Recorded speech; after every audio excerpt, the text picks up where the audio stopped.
Meanwhile, the small community of Steinhatchee, Florida, is described as being, quote, wiped off the map after being devastated by Helene, which came ashore as a Cat 4 hurricane. Our next guest stayed behind to take care of their dogs during the storm. Kris Carl joins us right now. Kris, good morning to you. Good morning. Well, you heard it was going to be a big storm. I know some of the law enforcement down in Florida was telling people, hey, take a Sharpie and write your name on your arm if you don't make it out. When it came ashore, did you live in a camper? What happened? As it came into shore, my family actually tried to get out. That was the plan. My wife and kids were going to leave, but it ended up, there was a tree over the bridge to our neighborhood. They ended up having to stay. We all at that point moved up out of our camper, and my mom lives on our same property, and she has a mobile home up there. It's a pre-manufactured home, and we moved up into there. Right. And you've been through storms before. How did this rank as storms you have survived? My wife and I were actually storm chasers up in Kansas before we moved to Florida. This is our 6th hurricane down here. Wow.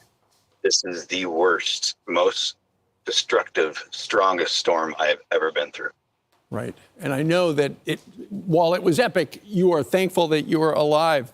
Absolutely. Let's talk a little bit. We've been looking at the devastation in North Carolina, in the mountains, hundreds of miles from the Atlantic Ocean, the devastation there from all the rain. You've got a problem with your insurance company now as things start to dry out. Explain, you had flood insurance, but, and it's a big but, tell us what they're doing to you. We had flood insurance for the house, and we had insurance on the camper, and of course vehicle insurance on the truck.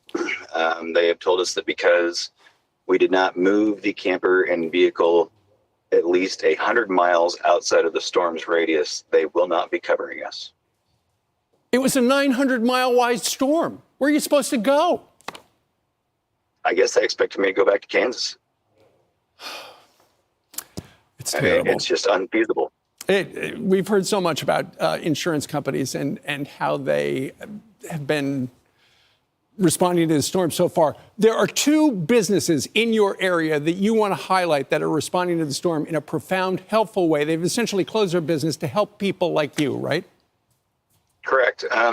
There's more than 2, but the biggest ones is the Steinhatchee Fish Company and Down the Hatch RV Hideaway.